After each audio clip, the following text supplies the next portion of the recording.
Welcome to the Ex Good Girl podcast, the place where people pleasers, perfectionists, and overgivers come to unlearn the good girl rules that you thought were making you good, but now you can see are actually just keeping you small.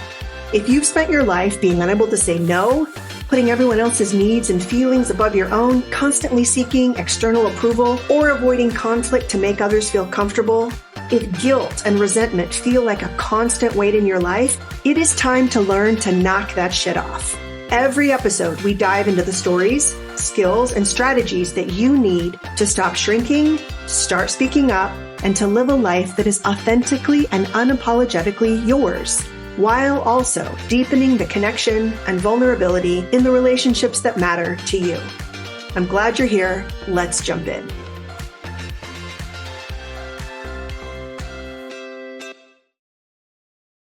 Because every single one of us have been raised with the good girl rules, and we know exactly what is expected of us: to be nice, to be kind, to never rock the boat, to not make people feel uncomfortable, to always be the one who defers or accommodates or acquiesces. Every single woman that I work with has the habit of over apologizing, and it's not your fault. What I want to talk about in this episode is how it hurts you and how to stop. Because by far and away, I think apologies feel like throwaways, right? Oh, I'm sorry. My fault, my bad. They feel like little, like they're not very important. But as I have worked now with hundreds of women and looked at this habit in myself and in the women that I coach, it actually is a real problem for a couple of reasons that I want to point out. And I want to give you some help on how you might look at this habit in yourself and make some different decisions. I was working with a client last week. She had worked almost 60 hours to present some quarterly results in a big meeting with shareholders and with the C-suite of the company where she was working. And inadvertently, she started her presentation with, "Sorry, I know everyone is busy." And she could feel in her body that she had positioned herself as an interruption rather than a valued contributor. I have done this myself. You know, I want to talk to my husband about something that's important. And I have heard myself say, like, "Hey, I hate to bring this up. I'm sorry." And all of a sudden I'm apologizing for having needs, wanting to have a conversation about something that's important. And so if you've caught yourself doing this, saying sorry before you speak or before you ask, before you exist, then I really hope that this episode is going to give you some ideas to think about and some ways to change how you show up. Because here is what I know: you're capable. You're accomplished. You're working incredibly hard. You are trying to make relationships valuable and deep and vulnerable in home and with people that you care about. And in your professional life, you are trying to show that you have excellent work. And the problem is that when we apologize, we unconsciously message that the way we are is not okay. That being good at what you do somehow requires you make yourself smaller to make other people comfortable with your excellence. And I really want to take a hard look at that. What is really happening when you apologize is that you are putting yourself in what is called a one down position. Everyone else is above you. You have some powerlessness and some victiminess, right, in that one down position, because you're signaling, "I was wrong," or "I'm less than," even when you're not. And this does two things simultaneously.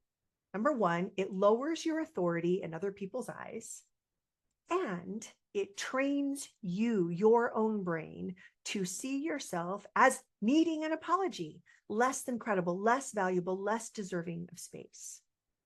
For high achievers, this is particularly insidious because you're often apologizing for the very things that make you valuable: your standards, your attention to detail, your thoroughness, your expectation of excellence, the internal standard that you hold yourself and people who work for you and with you to. Think about it. When was the last time that you said maybe something like, I'm sorry for the long email, when that email contained crucial information?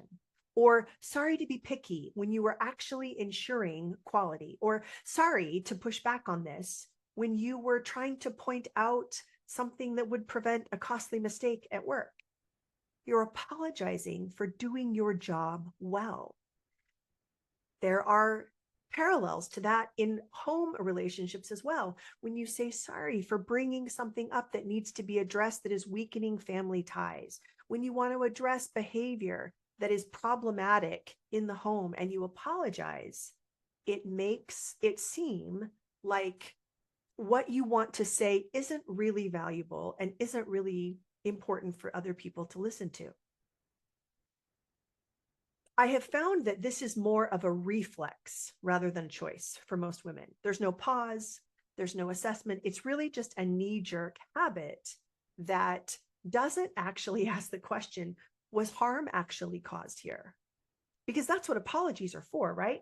Apologies matter when they are about repairing harm. But when it's a knee-jerk reaction, we don't give ourselves the chance to even reflect on what is really needed in this moment. Do I need to acknowledge some awkwardness? Do I need to bring attention to a different dynamic? And when I throw out an apology, when I haven't caused harm, what am I trying to accomplish with that? That's the first question I want you to think about. When you apologize as a knee-jerk reaction, what are you really trying to accomplish? I have some insights on that, and I'm going to share those in a minute, but I want you to just think about that for a second, because most of the time, the answer is nothing was wrong. There was no harm done, and no apology was needed.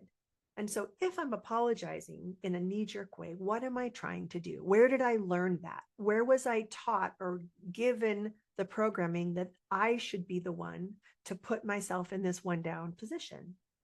And for what purpose? There are some real reasons why over apologizing is actually harmful. We've talked about a couple. First, it erodes your confidence and influence, right? When you're constantly apologizing, you look less secure and less competent, even when you are neither of those things. Other people might start to unconsciously question your judgment before you offer it because you've already apologized for it, giving it the air of less than valuable, less than real. We talked about the fact of how it trains your own brain to see yourself that way. There's another reason, though. It weakens an apology. When sorry is like verbal filler, it loses all of its power. When you actually need to take responsibility for something that matters, if apology is just kind of the way that you make everything okay, it doesn't have the weight that it should. You've devalued the currency, let's say, of your apology by offering it so often and with so little thought. Another reason why apologizing is actually harmful is because it increases self-blame and anxiety. You're conditioning yourself to assume responsibility for everything that goes wrong, even things outside of your control. Your nervous system starts to treat every interaction as something you need to fix, you need to manage, or you need to smooth over. I remember clearly a man bumped into me with his shopping cart in the middle of an aisle, and I apologized. And I felt a little rush of guilt or shame. Was I in his way? Was I doing something wrong? I wasn't. I was just getting my bag of chips, right? He hit me. But the self-blame and anxiety that we feel as chronic over-apologizers is a real thing that we carry with us in the world, and it keeps us small. Apologizing becomes a way of shrinking into a more palatable version of yourself. That's what I was doing in the aisle with my shopping cart, like shrinking, like literally trying to get out of his way, instead of widening my capacity to hold a moment of silence or awkwardness where I don't say anything to make it better. So many times, what I'm working on with clients is how to increase their capacity for discomfort. Offering knee-jerk apologizing instantly shrinks you from something that's taking up space to something that is shrinking to try to get out of other people's way. It's really teaching people to question your authority and your right to take up space. Oftentimes in the workplace, it's like this subconscious tax you are paying for being good at what you do, especially if you're a woman. You're apologizing to make yourself palatable and to make yourself okay for those around you. And there's one other thing that I don't think gets talked about very much. Over apologizing creates resentment, both in you and your relationships. Because when you're constantly making yourself small and convenient for everyone, there is a part of you that's keeping score. For me, in my mind, it sounds like this. I am trying so hard not to be a burden here. Why aren't you doing the same thing? I apologize for everything. Why don't you? I try to make myself palatable and easy to be around and likable. Why aren't you? And that resentment can build up in romantic and personal relationships, in work relationships, and just kind of the way we move about the world in general. I remember on a very recent trip to Costco, I just had this like anger as I was trying, maneuvering my cart, trying to get my stuff.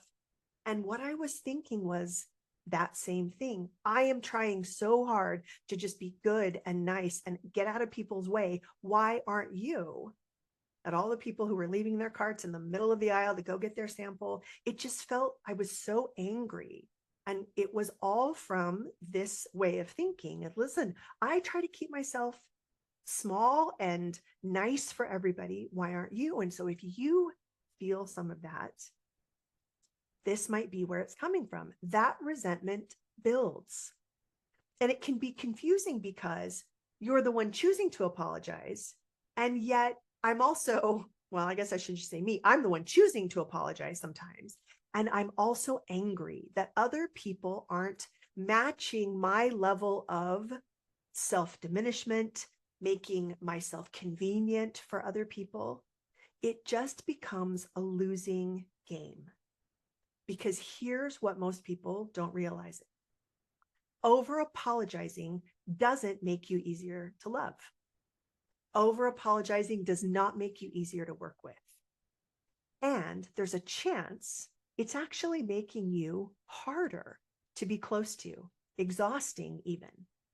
Because when you apologize for, let's say, asking your partner to do their share of household responsibilities, or you preface every request to a friend or to a coworker with sorry to bother you, or apologizing before you give feedback to your team, which is your job, you're making other people manage your emotions before they can respond to your actual need or engage with your actual point. Think about it.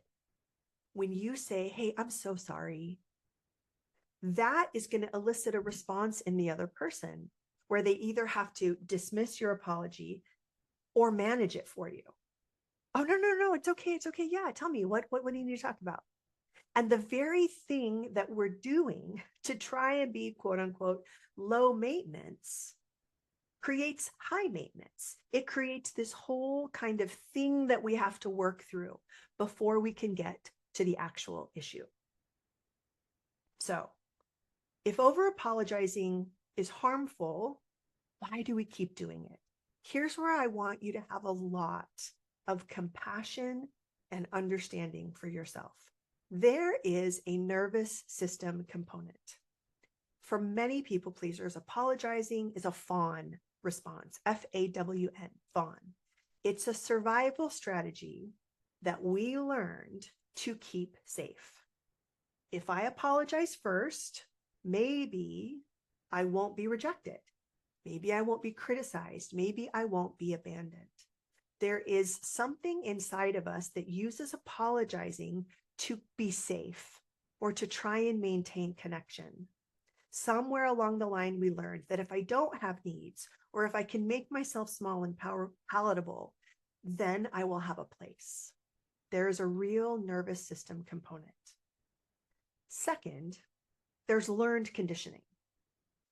Many of us, as I mentioned in the beginning, learned that the good girls, they're always agreeable. They never cause discomfort. They don't take up too much space.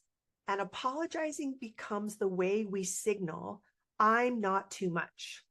I'm not a threat. I'm safe to be around. I will make myself small so that the discomfort is either all centered on me and so that you don't have to deal with any discomfort. That learned conditioning is real, and it's not something that we chose. And so as you start to see it in yourself or become more aware of it, I want you to be really gentle and really tender with yourself. Third, there might even be what I could call some strategic thinking, or what we might think is strategic. High achievers, essentially, many of them have learned that apologizing makes their excellence more palatable. They have learned you can be smart, you can be capable, and you can be successful as long as you make other people comfortable with it, as long as you make it easy for others to be around your competence. And they do that by apologizing, by diminishing their contributions, their thinking. But I think here's something that needs to be understood. It's not actually strategic. It is self-sabotage that is dressed up as politeness. Let me ask you something. How many times in your relationships at work, at home, everywhere else, have you brought up a legitimate concern and then ended up apologizing for bringing it up? It might sound like, sorry, I know you're tired and doing a lot, but I'd like to talk about how the household responsibilities are divided. Or, I'm sorry to be so sensitive, but can we talk about what you said earlier? Or, listen, I'm really sorry that I know we're all really busy, but I feel like we need to talk about the numbers that such and such department is producing. You're apologizing for having standards, for having needs, for having feelings. And that really contributes to the one down position that most people pleasers feel like they are in all the time, that they try to get out of by pleasing. It also teaches everyone around you that your needs are an imposition, that your feelings are inconvenient, that you're the problem, that your standard of doing things is somehow bad or wrong. It is really common for the women I work with to want to address something in one of their relationships and to end up apologizing for it. Okay, so how do we actually stop? I'm a big fan of the pause. You have heard it in other episodes. This is the foundation. Ideally, we pause before we apologize. Before the word leaves your mouth, ask yourself, did I actually do something wrong? Is this situation calling for an apology? Is there something to repair here? Do I need something else like empathy or understanding? And third question, what would happen if I just said nothing? The last one is crucial. Sometimes the most powerful thing you can do is just allow silence. Just let that moment be what it is without rushing in to fix it with an apology. Now, if you've already apologized, I want you to do this work even after it's happened. So let's go back to me in the grocery store. The man hits my back of my legs with his cart. And I say, oh, sorry. Now, it's already happened. The word's already left my mouth. But I need to go back and take myself through these questions. Number one, did I actually do something wrong? No. Number two, what is this situation actually calling for?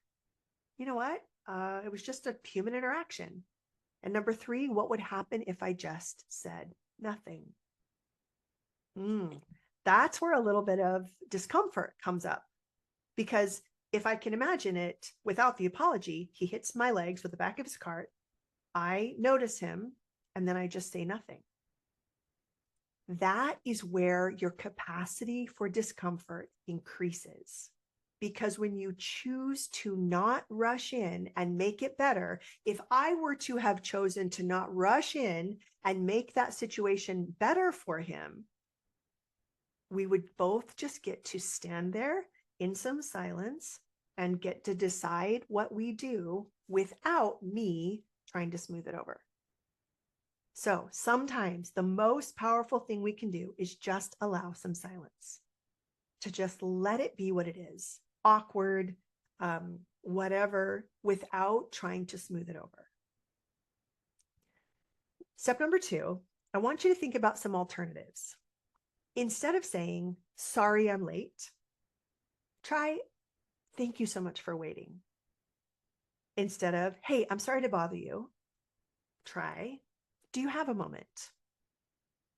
Instead of saying, I'm sorry for the long email or for having so much to say, try, I really value being thorough, or I want to be thorough here. Instead of saying, you know what, I'm sorry, I have a question, try, I have a follow-up question. And I want you to notice how these alternatives shift the energy from you being in the wrong to you just acknowledging someone else's patience, someone else's time. Because I do believe that it is a good idea in relationships that we care about to acknowledge when people wait for us, when people are spending time on us, right? There's nothing wrong with that. But our discomfort with that, the way we have been programmed to be uncomfortable, is what leads to the apology. And so I want you to just notice the energy shift away from, there's something wrong with me, I shouldn't be saying this, I'm a bother, to just the acknowledgement of what the situation really is, whether it's somebody else's patience with you, the time they're spending with you, or the fact that you're both working to create something here together. So if you want to make it really simple, I want you to just try replacing every sorry with thank you. And I want you to watch what happens. So, hey, thanks for your patience. Thanks for the feedback. Thank you for making time for this. It's a small change, but it's going to have a big impact.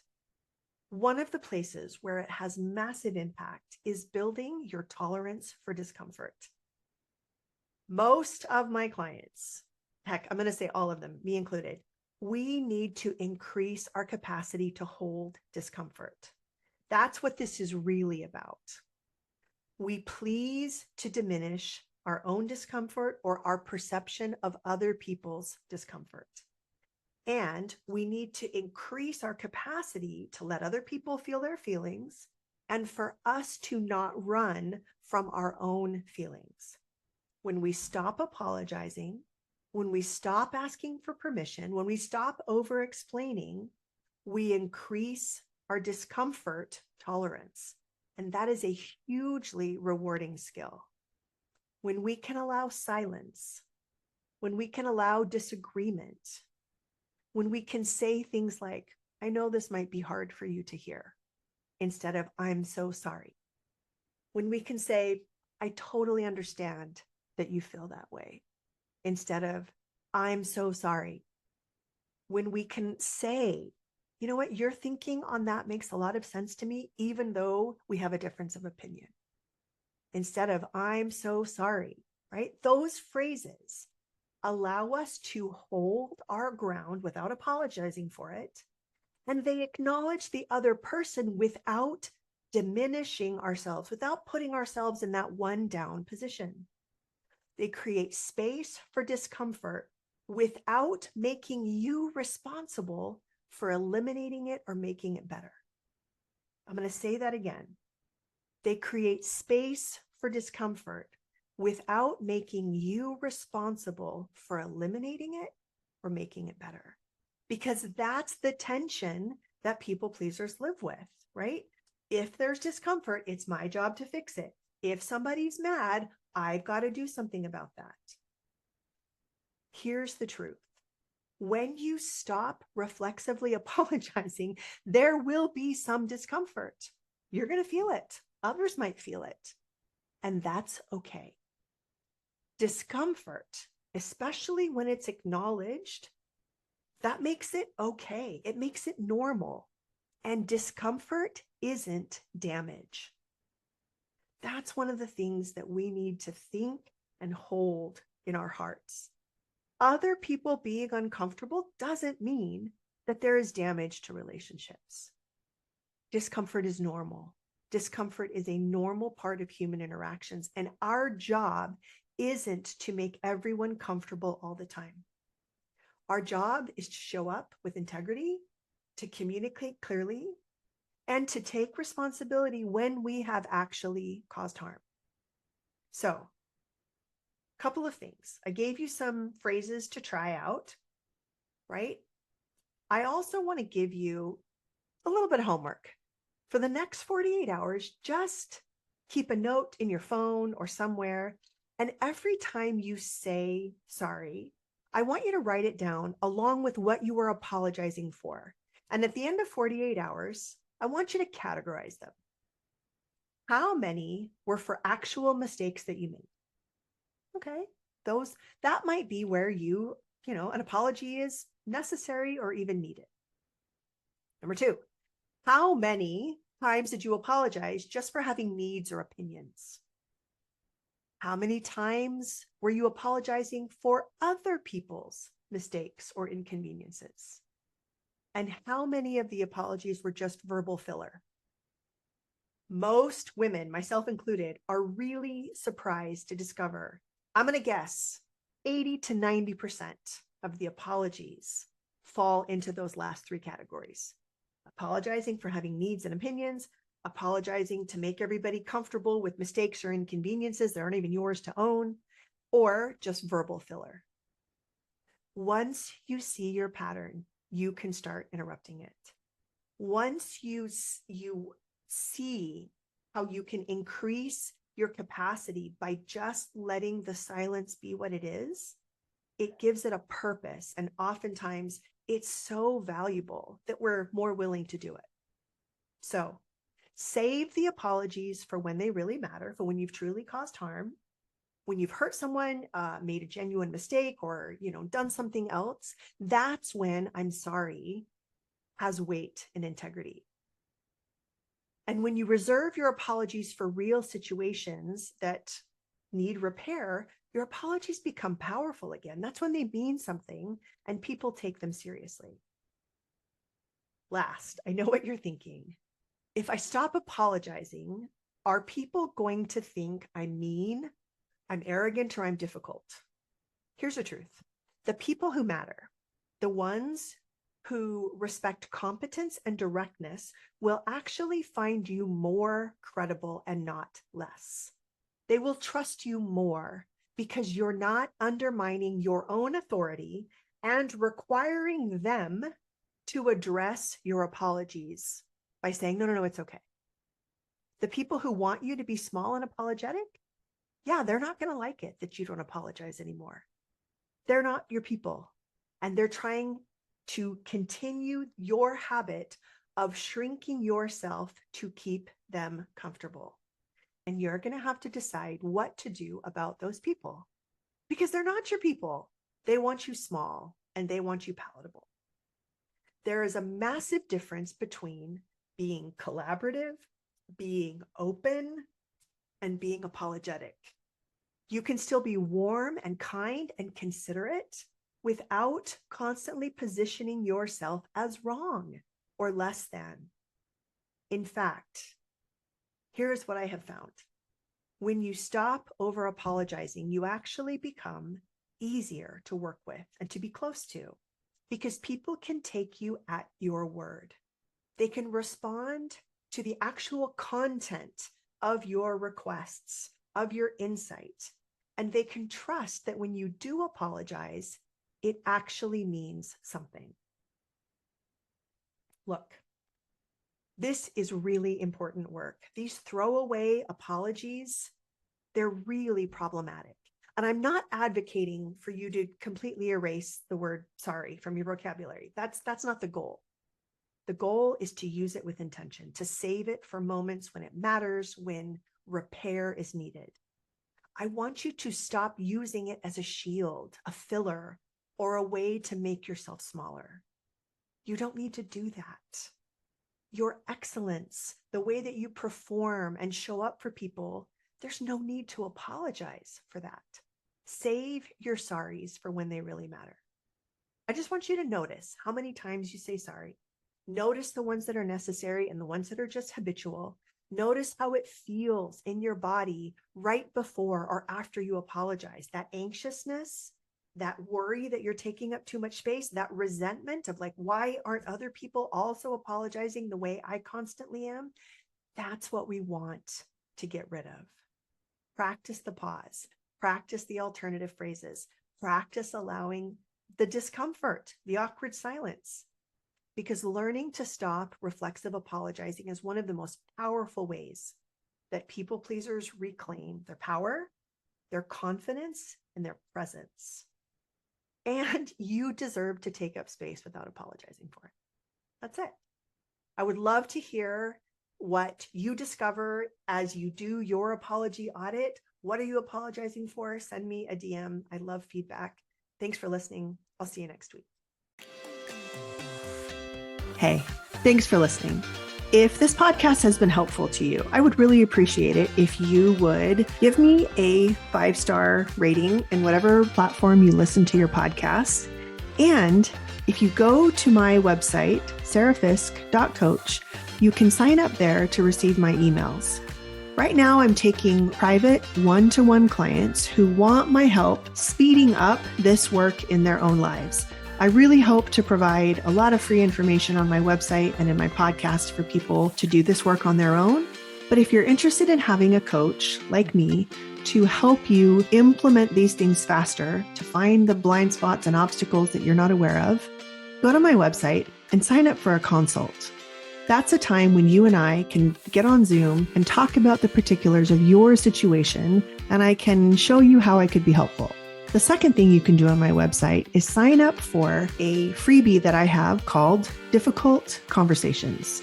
Having a conversation that seems like it's going to be hard or difficult is one of the things that people pleasers struggle with. And so I've created a whole guide for you to be able to do that with some more confidence. That will also get you signed up for information about my group program, Stop People Pleasing. It's a group coaching program where you join a community of women just like you who are struggling to overcome perfectionating and people pleasing, and we do it together in a group. It's a really amazing opportunity to not just learn from your own experience, but just to see how similar you are to so many other women out there. The healing and the challenging and the laughing and the growth that happens in that beautiful community of women is really amazing. And if it's interesting to you, I would love for you to know about it.